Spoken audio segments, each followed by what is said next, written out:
नमस्कार, आप देख रहे हैं बस्तर की बात और मैं हूं आज आपके साथ गायत्री आचार्य। दर्शकों, कोविड का खतरा पहले से काफी कम जरूर है, लेकिन अभी पूरी तरह टला नहीं है। इसलिए सावधानी ना छोड़ें, सतर्क रहें और वैक्सीन के दोनों टीके निर्धारित समय पर जरूर लगाएं। ध्यान रहे, आपकी सजगता ही आपकी सुरक्षा है। इन्हीं बातों के साथ आइए नजर डालते हैं आज की हेडलाइंस पर। पूरे प्रदेश के जिला अधिवक्ता संघ द्वारा शनिवार को आयोजित नेशनल लोक अदालत का किया गया बहिष्कार। व्यापम और पीएससी परीक्षा में शुल्क माफी से युवाओं में खुशी की लहर। मुख्यमंत्री भूपेश बघेल के प्रति जताया आभार। सहायक पशु चिकित्सा क्षेत्र अधिकारियों ने राजपत्र के अनुरूप कार्य करने की ठानी। और अंजुमन इस्लामिया कमेटी जगदलपुर द्वारा मस्जिद परिसर में सभी समाज प्रमुखों और विभिन्न संगठनों की आयोजित की गई एक सामूहिक बैठक। और अब खबरें विस्तार से। इस्लाम के महान सूफी संत गौसे आजम के वंशज सैयद हाशिमुद्दीन अल गिलानी जी इराक से जगदलपुर आ रहे हैं। अंजुमन इस्लामिया कमेटी जगदलपुर द्वारा शनिवार को मस्जिद परिसर में सभी समाज प्रमुखों, विभिन्न संगठनों और नगरवासियों की एक सामूहिक बैठक आयोजित की गई, जिसमें महान सूफी संत जगदलपुर बस्तर आगमन पर उनके भव्य स्वागत की तैयारी को लेकर चर्चा की गई। बैठक में विभिन्न समाज के प्रतिनिधि, चैम्बर ऑफ कॉमर्स, जिला अधिवक्ता संघ के प्रतिनिधि भी उपस्थित हुए और सभी ने अपने अपने विचारों से सभा को अवगत कराया। सभी ने इस बात की खुशी जाहिर की कि ऐसे महान संत का जगदलपुर बस्तर आना एक बहुत ही सुखद अवसर है और बस्तर जहां सामाजिक सौहार्द की भावना और आपसी प्रेम का क्षेत्र है, यहां सभी धर्म समाज के लोग मिलजुल कर एक गुलदस्ते की तरह साथ में रहते हैं। उन्होंने कहा कि हम सब मिलकर 19 तारीख को महान सूफी संत के जगदलपुर आगमन पर उनका भव्य स्वागत करेंगे। सभी समाज की तरफ से और नगरवासियों की तरफ से स्थानीय गुरु नानक चौक में संत का जोरदार स्वागत किया जाएगा और बस्तर वासियों की तरफ से रात्रि में जमाल मिल में होने वाले आयोजन में सभी समाज प्रमुख एकत्र होकर मंच पर भी उनका स्वागत करेंगे और उन्हें बस्तर की ओर से स्मृति चिन्ह भेंट करेंगे। बस्तर में सभी समाज के बीच, सभी धर्म के बीच जो भाईचारा और प्रेम है वो सदैव बढ़ता रहे, ऐसा आशीर्वाद सूफी संत से चाहेंगे। इसी अवसर पर सर्वधर्म समाज के पदाधिकारी रमेश जैन, श्वेतांबर जैन समाज के अनिल लुक्कड़, दिगंबर जैन समाज के संतोष जैन, पंजाब सनातन धर्म समाज और बस्तर चैम्बर ऑफ कॉमर्स के अध्यक्ष मनीष शर्मा के साथ विभिन्न समाजों और संस्थाओं के प्रतिनिधिगण उपस्थित थे। एक्चुअली जगदलपुर शहर की, हमारे इस बस्तर संभाग की, बस्तर जिले की एक बहुत अच्छी परंपरा, शालीन परंपरा रही है। यहाँ सर्वधर्म समभाव का बड़ा आदर और सम्मान से काम किया जाता है। इसलिए पूर्व में भी जो संत आए हैं यहाँ पे, उनका स्वागत भरपूर हर समाज के द्वारा किया गया। और इस बात का मैं यहाँ उल्लेख करना चाहूँगा कि पूर्व में यहाँ जैन समाज के जो अग्रणी संत हैं आचार्य विद्यासागर जी, उनके प्रवास पर उन्होंने जो बात कही थी वो बहुत ही समसामयिक है। उन्होंने ये कहा था कि बस्तर ज़िले में, जगदलपुर में विभिन्न, इस एक बगीचा उन्होंने इसको निरूपित किया था और कहा था कि इसमें तरह तरह के फूल लगे हुए हैं और जब इन सब फूलों को एक साथ हम रखते हैं तो एक गुलदस्ता बनता है और ये पूरा जो आपका इलाका है एक गुलदस्ते के समान है, क्योंकि सबको समाहित करके एक साथ आगे बढ़ता है। मैं चाहूँगा अभी जो संत हमारे आ रहे हैं, सभी संप्रदाय, सभी धर्म, सभी समाज के लोग उनका भरपूर स्वागत करें और उनका आशीर्वाद प्राप्त करें। हर धर्म के तीज त्यौहार बढ़ चढ़कर हिस्सा लेता है।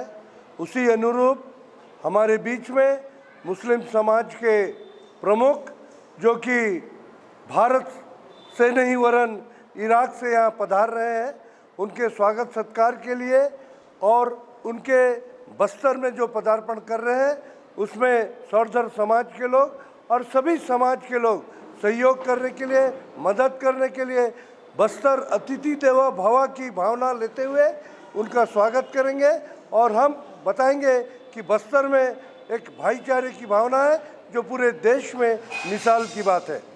जैसा कि आज की अंजुमन इस्लामिया कमेटी की यहाँ की बैठक में साधु संत सूफी महात्माओं को लेकर जो एक जत्था इराक से यहाँ पहुँचेगा 19 मार्च, उसकी तैयारी को लेकर सभी सर्वधर्म समाज ने अपना अपना समर्थन और सहयोग दिया। बस्तर चैम्बर ऑफ कॉमर्स, साथ ही मैं पंजाब सनातन धर्म सभा की ओर से भी सर्वधर्म समाज की यह जो परंपरा है कि यहाँ पर बस्तर में सभी तीज त्यौहार, चाहे ईद हो, दिवाली हो, दशहरा हो, होली हो, सब पारस्पर एक दूसरे से मिल के सहयोग करके देते हैं। और जो सूफी संत आ रहे हैं उनके लिए एक ही चीज़ बोलूँगा कि जिस प्रकार वृक्ष कभू नहीं फल भके, नदी न संचय नीर, परमारथ के कारण साधुन धरा शरीर। जिस प्रकार वृक्ष अपना कभी भी फल नहीं खाते, समुंदर या नदी अपना जल नहीं पीती, उसी प्रकार जो निस्वार्थ भाव से जो अपना जीवन तपस्या और त्याग के लिए प्रेषित करते हैं, ऐसे साधु संतों का सभी सर्वधर्म समाज उनका हमेशा आदर करता है और उनका स्वागत करता है। सद्भावना का संदेश जो फैलाने के लिए सूफी संत बस्तर की ज़मीन में आ रहे हैं। आज के युग में जब सद्भावना बहुत से लोगों के कारण कम की जा रही है, मैं निवेदन करता हूं सभी से कि आप इस संत का बहुत भव्य रूप से स्वागत करें। और 18 तारीख को होली है और उसी दिन शब बारात भी है, तो मुस्लिम समाज के सब लोग अपने पूर्वजों के याद के लिए मस्जिद भी जाते हैं और कब्रिस्तान भी जाते हैं। तो मैं निवेदन भी करना चाहूँगा कि कृपया उस दिन होली का त्यौहार मनाते समय ये ध्यान रखें कि उनकी आस्था में भी कोई ठेस नहीं पहुँचे, ये भी ध्यान रखें। और 19 और 20 तारीख को जो एक बहुत बड़ा प्रोग्राम है, इसमें भी सब अपन जितना हो सके बस्तर के भाईचारा का संदेश पहुंचाने का काम करें। 19 तारीख को 12:30 बजे के करीब VVIP महोदय का आगमन होगा और वे इराक से आ रहे हैं और उनका हमने एक संक्षिप्त सा कार्यक्रम जगदलपुर के लिए तैयार किया है। सबसे पहले वे एयरपोर्ट में उतरेंगे, उन्हें ब्रेकफास्ट की व्यवस्था दी जाएगी। उसके बाद एयरपोर्ट के बाद सामने की ओर उनका स्वागत अंजुमन इस्लामिया कमेटी के द्वारा किया जाएगा। तत्पश्चात वे गेट हमारे करीब 15 या 18 बने हुए हैं, वो गेट नंबर 1, 2, 3 जहाँ भी गेट बनाए गए हैं वहाँ पे सारे समुदाय के लोग और काफ़ी लड़के पुष्प की पंखुड़ियों से उनका स्वागत करेंगे ताकि ज़्यादा भीड़ भाड़ ना हो सके। इस व्यवस्था को बनाए रखने के लिए हमने ये तय किया है। इसके बाद वो मिताली चौक में आएंगे जहां सर्वधर्म के समाज के प्रमुख लोग उनको स्मृति चिन्ह भेंट करेंगे और उनका तहे दिल से स्वागत करेंगे। उसके बाद वे गेटों से होते हुए कब्रिस्तान जाएंगे और कब्रिस्तान में जितने मरहूम लोग हैं उन सब के मग़फ़िरत के लिए दुआ करेंगे। उनके आगमन की पूरी तैयारी हम कर लिए हैं। जो भी लोग बाहर से आ रहे हैं उनके रुकने और खाने की व्यवस्था भी हमारे द्वारा की जा रही है। पार्किंग की भी तैयारियां कर ली गई हैं और कहां कहां पार्किंग होगा इसके संबंध में विस्तृत रूप से हम सभी को जानकारी दे देंगे। हमने यह कोशिश की है कि उनका जो विस्तृत कार्यक्रम है, जो उनका प्रवचन होगा, वो जमाल मिल में 9 बजे से प्रारंभ होगा। जो उनके प्रवचन से पहले हिंदुस्तान के मशहूर शायर आएंगे और कुछ वो अपनी कलामों से लोगों को सम्मोहित करेंगे। जब उन्हें करीब हम 10:30 बजे स्टेज पर लाएंगे और वहाँ कुछ लोगों के द्वारा उनका फिर से बहुत अच्छे ढंग से स्वागत किया जाएगा और उसके बाद उनका प्रवचन होगा। वो चूँकि प्रवचन अरबी और अंग्रेजी में देते हैं तो उनका अनुवादक उनके साथ आ रहा है जो उनके साथ हमेशा चलता है। और इस कार्यक्रम के जैसे ही समाप्त होता है वो हासिम भाई के घर में जहाँ विश्राम गृह बनाया गया है वहाँ वो आराम करेंगे। दूसरे दिन का कार्यक्रम अभी पूरा तय नहीं किया गया है, लेकिन जो आगंतुक मिलना चाहेंगे वो उस जगह पर आकर उनसे मिल लेंगे। उसके लिए भी हम एक अलग व्यवस्था तैयार कर चुके हैं जिसमें वो निकलेंगे और मिलने वाले सामियाना में बैठे रहेंगे और उनका दर्शन कर सकेंगे। जी, लगभग कितनी भीड़ की अनुमान लगाई जा रही है? जिस हिसाब से पूरे जगह से, नागपुर से, बिलासपुर से और छत्तीसगढ़ के मैक्सिमम जगह से लोगों से फ़ोन आ रहा है, तो उससे हम ये उम्मीद करते हैं कि कम से कम 2,500 से 3,000 लोग बाहर के आएंगे और हमारे यहाँ का 5-6 हज़ार लोग रहेंगे, तो टोटल हो सकते हैं 10,000 के बीच के अंदर वो आ सकते हैं। उसके लिए हम समुचित व्यवस्था कर रहे हैं। पुलिस प्रशासन को भी इस संबंध में हमने जानकारी दे दी है और वो भी अपनी तरफ से सारी कोशिशें कर रहे हैं। के लिए ये बहुत बड़ा सौभाग्य है और उनका स्वागत करके हम उनका सम्मान नहीं लेकिन बस्तर वासियों का सम्मान बढ़ाएंगे। कोई भी साधु संत किसी एक समाज का नहीं होता, वह मानव का साधु संत होता है। उनके यद्यपि बस्तर में हर इंसान किसी समाज में बटा हुआ नहीं है, वो सब समाज के इंसान यहाँ रहते हैं और हर समाज के कार्यक्रम में वो पूरे तहे दिल से सहयोग करते हैं और इन संतों के आने से इस प्रकार की भावना हमारे अंदर और बढ़ेगी, यही आशा है। महान सूफी संत का बगदाद शरीफ से बस्तर की पावन धरा पर आगमन बहुत ही सुखद क्षण है पूरे बस्तर वासियों के लिए, प्रदेश वासियों के लिए। और अभी एक अच्छी जो बैठक हुई है, इसमें जो तय हुआ है उसके अनुसार हम सभी विभिन्न समाजों के लोग, विभिन्न व्यापारी बंधु और नगरवासी मिलकर जो गुरु नानक चौक है वहाँ पर भव्य स्वागत करेंगे संत का और उनका सानिध्य पाएंगे। उनका दर्शन पा करके सब अपने आप को सौभाग्यशाली मानेंगे और बस्तर में जो भाईचारा और प्रेम है वो हमेशा बढ़ता रहे, ऐसा आशीर्वाद हम संत से मांगेंगे। बिस्मिल्लाहिर्रहमानिर्रहीम, अल्हम्दुलिल्लाहि रब्बिल आलमीन, अस्सलातु वस्सलामु अलैका या सय्यिदुल मुरसलीन या खातिमुन नबीन। हमारे गौसे आज़म महबूब सुबहानी कुतुब रब्बानी शेख अब्दुल कादिर जीलानी रज़ी अल्लाह तआला अन्हु गौसे आज़म बड़े पीर दस्तगीर पीरों के पीर बड़े पीर साहब के शहजादे हज़रत हाशिमुद्दीन अल गिलानी 19 मार्च को 12:30 बजे जगदलपुर तशरीफ़ आएंगे एयरपोर्ट में। ये जो कार्यक्रम है एयरपोर्ट से हम सीधा मेन रोड होते हुए कब्रिस्तान लेके जाएंगे। वहाँ शहर कुतुब ऊँट वाले बाबा जिन्हें कहते हैं हम लोग अपने मोहब्बत में, उस बारगाह में और तमाम महरूमीन के लिए कब्रिस्तान में फातिहा देंगे। फिर वापस सेंट्रल स्कूल पास मेरा घर जो है वहाँ पे कायम करेंगे। उसी रात में 19 मार्च को जमाल मिल ग्राउंड में 9:30 बजे से 12:30 बजे तक कार्यक्रम वहाँ होगा, जिसमें उनका तकरीर जिसे प्रवचन बोलते हैं वो वहाँ होगा और दूसरे दिन 20 तारीख को कायम होगा। संभावना है कि 20 तारीख वाला उनसे बात करके, क्योंकि बस्तर जिले आ रहे हैं, बहुत दूर से आ रहे हैं और बस्तर का नाम भी है, प्राकृतिक सौंदर्य है, तो शेख अब्दुल कादिर जिलानी में हमें जिसे गौसे आज़म बोलते हैं, हमारी बड़ी मोहब्बत है। हम साल में एक बार उनका आम लंगर करते हैं मस्जिदों में और साल भर मुसलमानों के घरों में होते रहता है गौसे आज़म की फातिहा। तो बड़ी खुशी की बात है जगदलपुर में अब बस्तर ज़िले में उन्होंने चुना, ये हमारी नसीबी है। हम तमाम अंजुमन इस्लामिया कमेटी और मैनेजमेंट की हाजी अब्दुल रहमान गोरे भाई ये लोग सब लगे हैं, फ़िरोज़ हैं और ख़ासकर काजिम रज़ा ख़ान दाऊद, ये मेरे जो भाई हैं वो लोग भी वहाँ से टीम मैनेज कर रहे हैं। और पुलिस प्रशासन है, कलेक्टर साहब, एसपी साहब हैं, पुलिस प्रशासन, नगर निगम के हैं, आयुक्त महोदय, महापौर। यहाँ के सबसे बड़ी बात है स्थानीय विधायक जो हैं माननीय श्रीमान रेखचंद जी जो संसदीय सचिव भी हैं और उनका सहयोग है, और साथ में मिथिलेश स्वर्णकार जी का है, लकेश्वर बघेल जी का है। और आज जो बैठक हुई है वो सर्वधर्म समभाव का, सब लोगों के ये देखते हुए सभी धर्मों के लोगों का बड़ी खुशी हुई कि वो लोग आके हमको सहयोग देने के लिए उन्होंने अपनी बातें रखी है।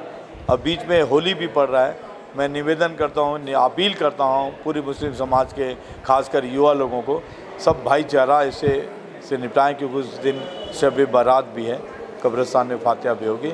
तो मैं आप लोगों से सब अपील करता हूँ, सभी लोगों से, जगदलपुर बड़ा शांति वाला जगह है, इसे शांति वाला बना रहें। कोई विद्युत तत्व हो तो खुद अपने स्तर से रोकें और नहीं तो प्रशासन को सूचना दें, हमें सूचना दें। और हम अपील करते हैं अपने यहाँ के युवा लोगों को कि शांतिपूर्ण उनके अदब से उनका इस्तकबाल करें और सब कार्यक्रम को निपटाएं। शुक्रिया, अस्सलाम वालेकुम। पशुधन विकास विभाग छत्तीसगढ़ में कार्यरत सहायक पशु चिकित्सा क्षेत्र अधिकारियों ने विभाग द्वारा कराए जा रहे कार्यों को अधिकार विहीन बताते हुए 2 मार्च से छत्तीसगढ़ राजपत्र में प्रकाशित कार्यों के अनुरूप कार्य करने के लिए ठाना है। छत्तीसगढ़ सहायक पशु चिकित्सा क्षेत्र अधिकारी संघ रायपुर के प्रांताध्यक्ष DS भारद्वाज ने जारी विज्ञप्ति में कहा कि विभाग द्वारा राजपत्र में प्रकाशित कार्यों के विपरीत कार्य कराए जा रहे हैं, जिस बाबत 22 दिसंबर 2017 में प्रकाशित कार्यों को ही करने के लिए मुख्यमंत्री कृषि एवं पशुपालन मंत्री, कृषि उत्पादन आयुक्त छत्तीसगढ़ शासन, पशु चिकित्सा सेवाएं को दिनांक 7 फरवरी 2022 को ज्ञापन सौंपा गया है, जिसके तहत कार्य बंद कर उपयोग में आने वाली औषधियों, औजार, उपकरणों को विभाग में जमा करा दिया गया है। उन्होंने कहा कि राजपत्र के अनुसार प्राथमिक चिकित्सा का अधिकार क्षेत्र अधिकारी को है। वर्तमान में विभाग का 90% सामान्य उपचार और टीकाकरण सहायक पशु चिकित्सा क्षेत्र अधिकारी के भरोसे है।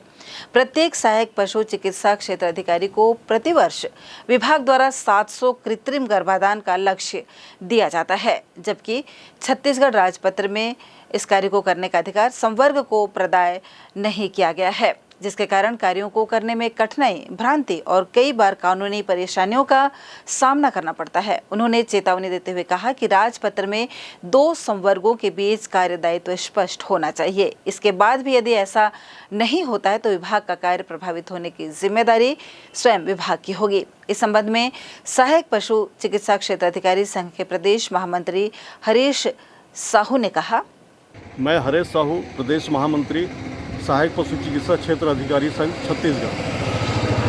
जी, क्या क्या समस्याएं हैं आप?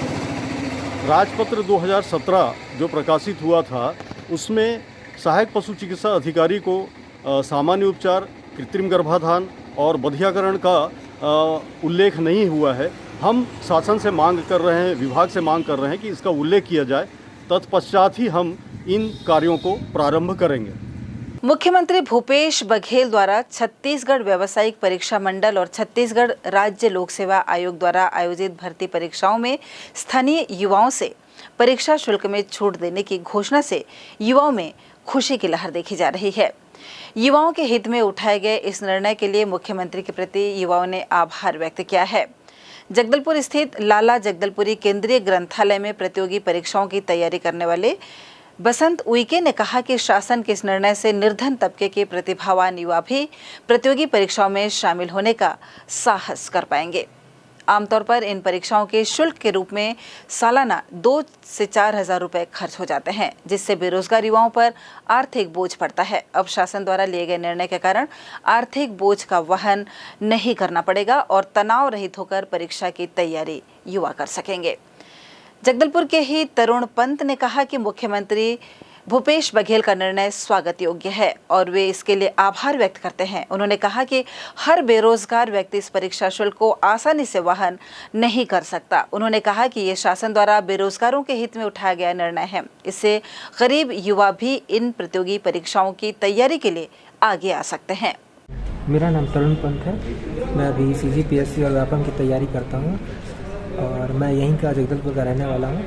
आपका जो सवाल था कि माननीय मुख्यमंत्री जी ने जो परीक्षा शुल्क माफ़ कर दिया है, और तो इस विषय में मेरा मत ये है कि ये एक अच्छा निर्णय है। मैं इसके लिए माननीय मुख्यमंत्री जी को धन्यवाद देना चाहूँगा, क्योंकि जो बहुत से फॉर्म आते हैं परीक्षा के, बहुत सारे परीक्षा आते हैं, तो उसके जो शुल्क होते हैं वो हर किसी को देने के लायक हर व्यक्ति सक्षम नहीं होता है। तो ये जो निर्णय है वो काफ़ी अच्छा निर्णय है। तो एक बेरोजगारों के लिए एक अच्छा कदम होगा, और जो व्यक्ति शुल्क देने में सक्षम नहीं है वो भी परीक्षा की तैयारी करने आगे आ सकता है। तो मेरे लिए ये अच्छा निर्णय है। नाम गुलशन उइके है और मैं यहाँ जगदलपुर से हूँ, और वर्तमान में मैं अभी PSC की परीक्षा की तैयारी कर रहा हूँ जी। और जो आपका सवाल था कि परीक्षा शुल्क के संबंधित, तो मेरा मानना है कि ये एक अच्छा डिसीजन है सरकार के द्वारा, जिससे क्या है गरीब वर्ग के बच्चे जो हैं वो आगे आकर, और जिनके ऊपर आर्थिक रूप का दबाव जो रहता है वो थोड़ा कम होगा, क्योंकि एक बेरोज़गार साल भर में 2-4 हज़ार रुपये एग्ज़ाम फॉर्म में ही निकल जाता है। तो इस तरह का 2-4 हज़ार रुपये भी एक बेरोज़गार के लिए बहुत ही अच्छा, उसके मतलब मोटिवेशन का काम करता है कि मुझे फीस नहीं देना, मुझे सिर्फ पढ़ाई के लिए पढ़ाई में लगना है। तो मेरे हिसाब से सरकार ने जो डिसीज़न लिया है वो बहुत ही अच्छा डिसीज़न है। और अब वक्त हो चला है एक छोटे से ब्रेक का। ब्रेक के बाद मिलते हैं और खबरों के साथ।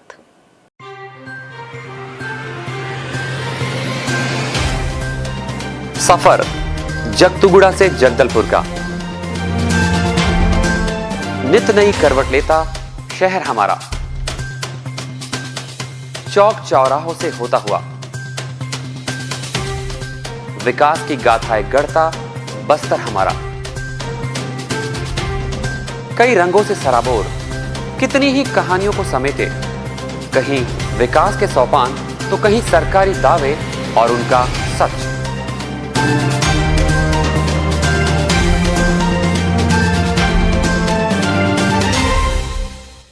आतंक से दहलते जंगल, जमीन और जीवन, साहस और धैर्य से करवट लेती जिंदगी, राजनीति की चौसर के जाने अनजाने दांव, व्यवस्था की खूबी, कमी और खामी, खूबसूरत नजारे। अब होगी हर बात हमारे साथ, बस्तर की बात।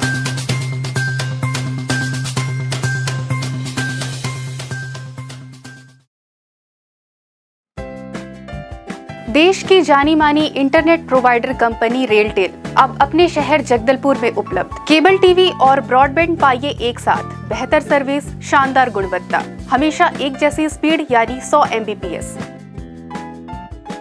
लॉन्चिंग अवसर पर पाइए विशेष छूट, राज्य के शासकीय कर्मचारियों हेतु 10% की छूट, साथ ही रेलवे कर्मचारियों के लिए विशेष छूट का प्रावधान।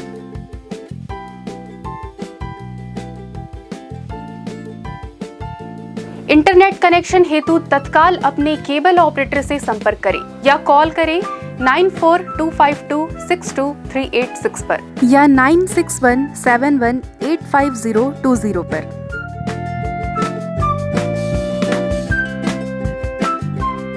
ब्रेक के बाद आपका स्वागत है। आइए बढ़ते हैं खबरों की ओर। रायगढ़ राजस्व अधिकारी द्वारा अधिवक्ताओं के विरुद्ध दिए गए विवादित बयान के विरोध में पूरे प्रदेश के जिला अधिवक्ता संघ द्वारा शनिवार को आयोजित नेशनल लोक अदालत का बहिष्कार किया गया। इसी क्रम में जिला सत्र न्यायालय परिसर में भी शनिवार को लोक अदालत का आयोजन किया गया था, लेकिन अधिवक्ता संघ के पदाधिकारी और सदस्यगण सुबह से ही न्यायालय परिसर में उपस्थित होकर नेशनल लोक अदालत का विरोध करने लगे और अपने पक्षकारों को आज की प्रक्रिया में मदद नहीं करने की बात करते हुए वापस लिया, जिसके चलते नेशनल लोक अदालत के दौरान अफरा तफरी का माहौल बना रहा। नेशनल लोक अदालत के कई बेंच सूने पड़े नजर आए, खासकर बैंक और BSNL जैसे अनेक विभागों के टेबल खाली नजर आए। जानकारी के अनुसार नेशनल लोक अदालत के लिए अधिवक्ताओं को पैनल का सदस्य बनाया गया है, लेकिन अधिवक्ताओं द्वारा इसे स्वीकार नहीं किए जाने पर प्रशासन और विधिक प्राधिकरण के द्वारा समाज सेवी लोगों को नेशनल लोक अदालत के पैनल सदस्य के रूप में शामिल कर कार्रवाई किए जाने का निर्णय लिया गया था, लेकिन इसके बावजूद काफी कम संख्या में पक्षकार नेशनल लोक अदालत तक पहुंच पाए। इस संबंध में जिला अधिवक्ता संघ के अध्यक्ष दिनेश चंद्र पट्टजोशी ने बताया, पिछले 11 फरवरी से जो रायगढ़ में हमारे अधिवक्ता साथियों के साथ में जो कुछ घटा है और जो भ्रष्टाचार के विरोध में लगातार पिछले 1 महीने से हमारा ये आंदोलन चल रहा है और उसी आंदोलन की कड़ी में आज हम एक लोक अदालत का बहिष्कार जो है ना करने का निर्णय दिनांक 22/2/2022 को ले चुके थे और उसी निर्णय को फॉलो करते हुए आज इस बहिष्कार में अपन सभी लोग जो अधिवक्ता संघ हैं पूरे राज्य भर में हर जो जिला के संघ हैं वो इस बहिष्कार को कर रहे हैं और हम इस बहिष्कार के तहत जो है हाई कोर्ट और सुप्रीम कोर्ट को मैसेज देना चाहते हैं कि इस तरह की जो भ्रष्टाचारिता फैली हुई है और हम वकीलों के सम्मान से को जो ठेस पहुंचाया जा रहा है, इस पे जो है कॉग्निजेंस लिया जाए और ऐसे भ्रष्ट अधिकारियों को जो है हटाया जाए।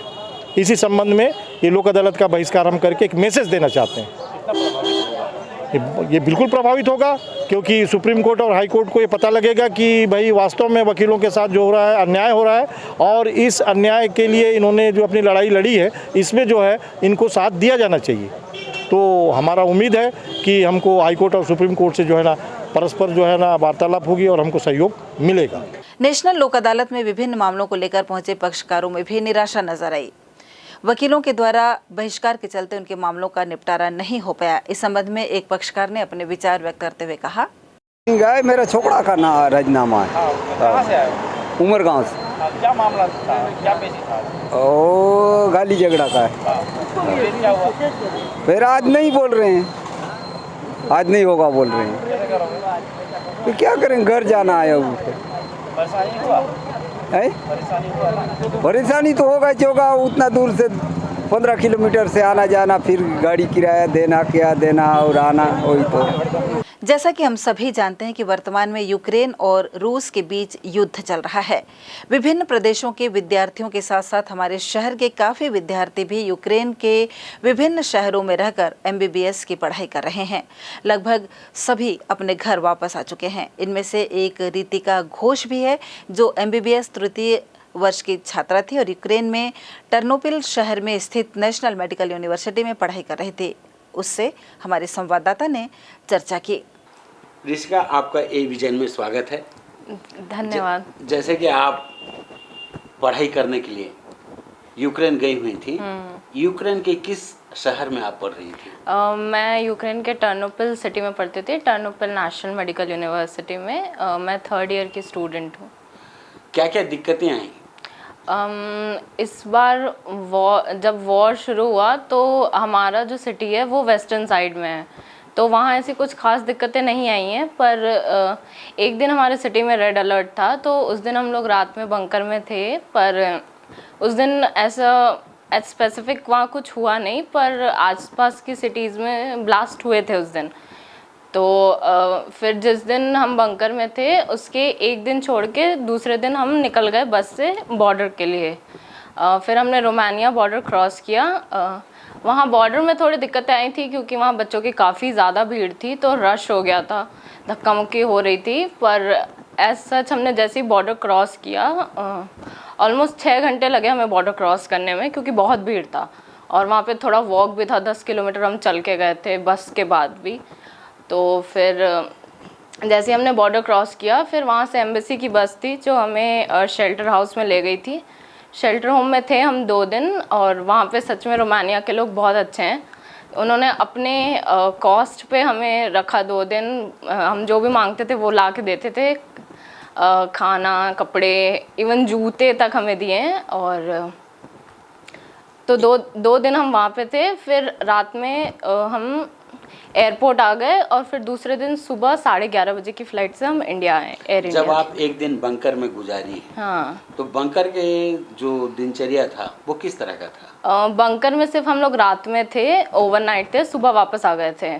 तो बंकर का ये रूल था कि जब बाहर पुलिस की गाड़ी में लॉन्ग सायरन होगा तो आपको अपना रूम छोड़ के बंकर में जाना है, और जब आपको स्मॉल सायरन सुनाई देगा तो आपको बंकर से वापस अपने रूम में चले जाना है, बिकॉज एवरीथिंग इज़ नॉर्मल।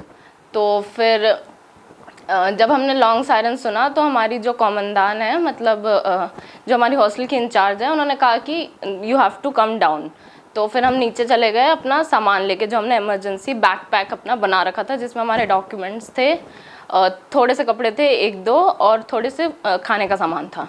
तो वो बैग लेके हम सीधा बंकर में चले गए। और यूक्रेन में क्या होता है कि हॉस्टल्स में, यूनिवर्सिटी में और फ्लैट सिस्टम में बंकर हमेशा से बना रहता है अंडरग्राउंड में। तो वो फुली फर्निश्ड था, टाइल्स वगैरह लगा था, टेबल्स थे। और तो रात भर हम लोग बंकर में ही थे। और तो ऐसा रेड अलर्ट था, पर हम सब फ्रेंड्स के साथ थे तो हम लोग गेम्स वगैरह खेल रहे थे, बातें कर रहे थे रात भर। मतलब एक तरह से आप युद्ध की स्थिति का सामना करना नहीं पड़ा आपको? हाँ, मतलब हाँ, हम जिस सिटी में थे, मतलब एक्चुअली क्या हुआ है कि पूरे यूक्रेन में सब सिटी में ब्लास्ट हुए except the city where I am living in Ternopil.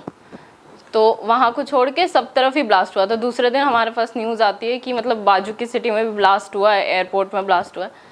पर हम जिस सिटी में रहते हैं वहाँ पे एज सच एयरपोर्ट नहीं है और ना ही आर्मी का कोई कैंप है, तो वहाँ पे कोई ब्लास्ट जब आप एयरपोर्ट पहुँच गई, हाँ, तो वहाँ पे आपको पता चला कि हमारे जो दूतावास हैं भारत के, हाँ, उसके द्वारा कोई सुविधाएं की गई हैं आपके लौटने के लिए? हाँ, वहाँ पे हमें लेने के लिए स्पेशली ज्योति आदित्यराज सिंधिया जी आए थे, वो हमसे मिले भी। इवन मैं जिस सीट पे बैठी थी फ्लाइट पे, वो मुझसे आके पर्सनली मिल के गए थे। और फिर जब हम दिल्ली पे लैंड किए तो वहाँ पे भी एक मिनिस्टर आए थे हमसे मिलने के लिए, और इवन उन्होंने फ्लावर दे के हमारा वेलकम भी किया।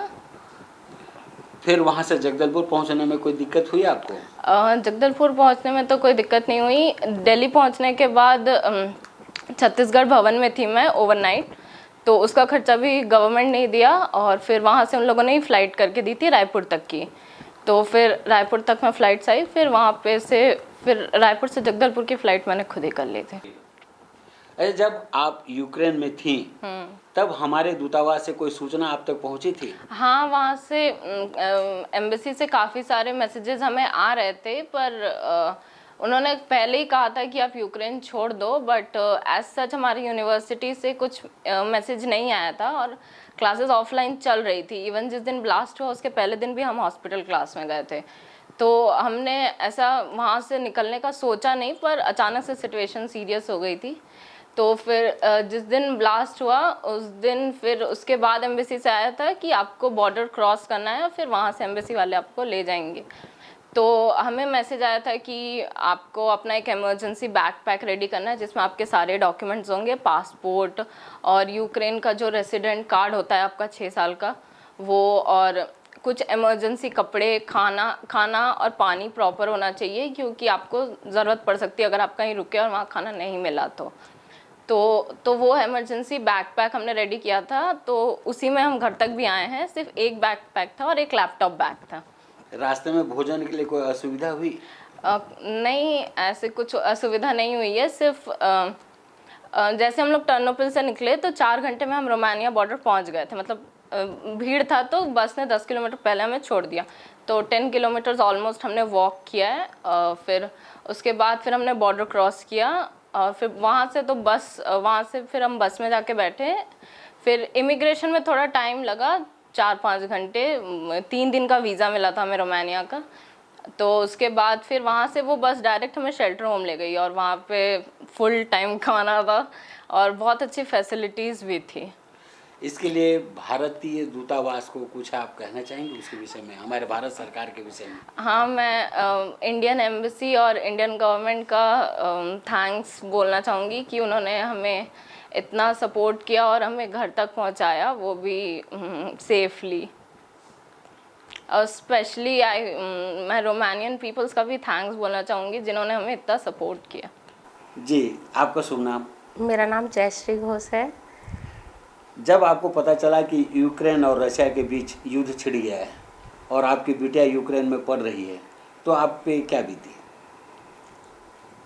एक्चुअली इस टाइप का मतलब मैंने कभी होप नहीं किया था कि मैं सुनूं कि कहीं युद्ध जैसी परिस्थिति आए। मैंने तो अपने बच्चे को पढ़ने के लिए भेजा था, लेकिन जैसे वहाँ पर सुनने में आ रहा था कि अब दूतावास से मम्मी मैसेज आ रहा है कि छोड़ना है, लेकिन वहाँ की यूनिवर्सिटी उनको बच्चों को आने नहीं दे रही थी। तो बार बार बच्ची बोल रही थी मम्मी ऐसा कुछ नहीं है। बार बार वहाँ 14 में भी ऐसा हुआ था, लेकिन ऐसा कुछ नहीं होता है, 2-3 दिन में सब सिचुएशन नॉर्मल हो जाता है, तुम टेंशन मत करो।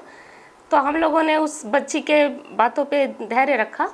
लेकिन जैसे 22 तारीख के बाद फिर 23 और 24 को जैसा सिचुएशन हमने यहाँ देखा, तो 22 तारीख के खासकर तो फिर हम लोग डर गए और बच्ची का टिकट करवा दिए थे हम लोग। आज 12 तारीख है, 12 तारीख का टिकट था उसका वहाँ से आने का। लेकिन इस बीच में 24 तारीख के जो हुआ बहुत ज़्यादा ब्लास्ट हो गया कीव पे। तो फिर अब हमारे यहाँ मतलब हम क्या करें, ऐसी सिचुएशन आ गई थी कि हम यहाँ, बच्ची वहाँ फंस गई है। फिर बच्ची ने कहा मम्मी हम रात भर वहाँ नीचे बेसमेंट में हैं, बंकर में। तो जैसा माँ का हालत होता है, माता पिता दोनों ही चिंतित थे हम लोग। लेकिन जैसा भी है वहाँ से फिर एम्बेसी से आया कि बच्चे को निकलना है।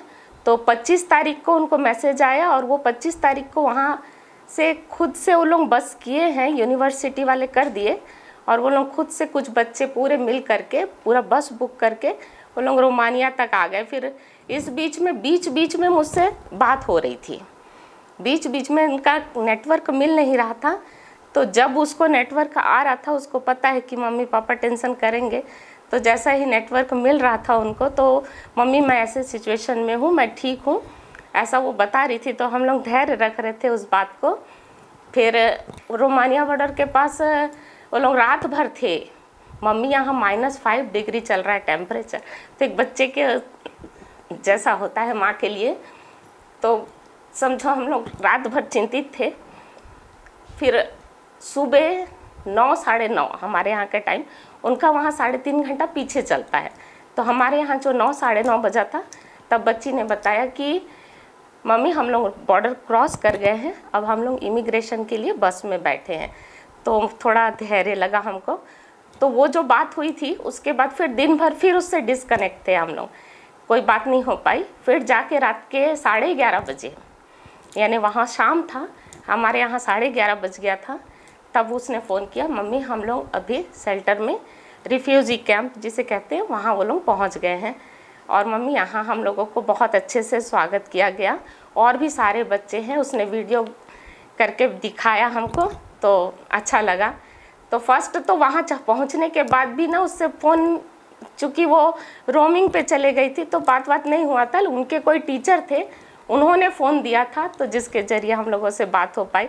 तो इस प्रकार हम लोग 12-13 घंटा गैप में बच्चे से थोड़ा सा कांटेक्ट कर पा रहे थे। लेकिन धैर्य रखे, हम जानते थे मोदी जी पर हम भरोसा कर रहे थे और हम चाह रहे थे। और सच में कहा जाए, मैं दिल से, हृदय से मोदी जी का थैंक्स कहना चाहती हूँ कि वास्तव में उन्होंने जो इस ऐसे युद्ध के समय में, सिचुएशन में, युद्ध स्तर पे कहना चाहिए कि बच्चों को हमारे वहाँ से, इतने हज़ारों बच्चों को उन्होंने वहाँ से हमारे यहाँ लाया। सभी बच्चों के लिए थैंक्स है ना मोदी जी को, मैं तो सत नमन करती हूँ। चलते चलते आइए फिर से नजर डालते हैं आज की हेडलाइंस पर। पूरे प्रदेश के जिला अधिवक्ता संघ द्वारा शनिवार को आयोजित नेशनल लोक अदालत का किया गया बहिष्कार। व्यापम और पीएससी परीक्षा में शुल्क माफी से युवाओं में खुशी की लहर, मुख्यमंत्री भूपेश बघेल के प्रति जताया आभार। सहायक पशु चिकित्सा क्षेत्र अधिकारियों ने राजपत्र के अनुरूप कार्य करने की ठानी। और अंजुमन इस्लामिया कमेटी जगदलपुर द्वारा मस्जिद परिसर में सभी समाज प्रमुखों और विभिन्न संगठनों की आयोजित की गई एक सामूहिक बैठक। बस्तर की बात में आज बस इतना ही। कल आपसे फिर मुलाकात होगी, तब तक के लिए हमें दीजिए इजाजत। नमस्कार।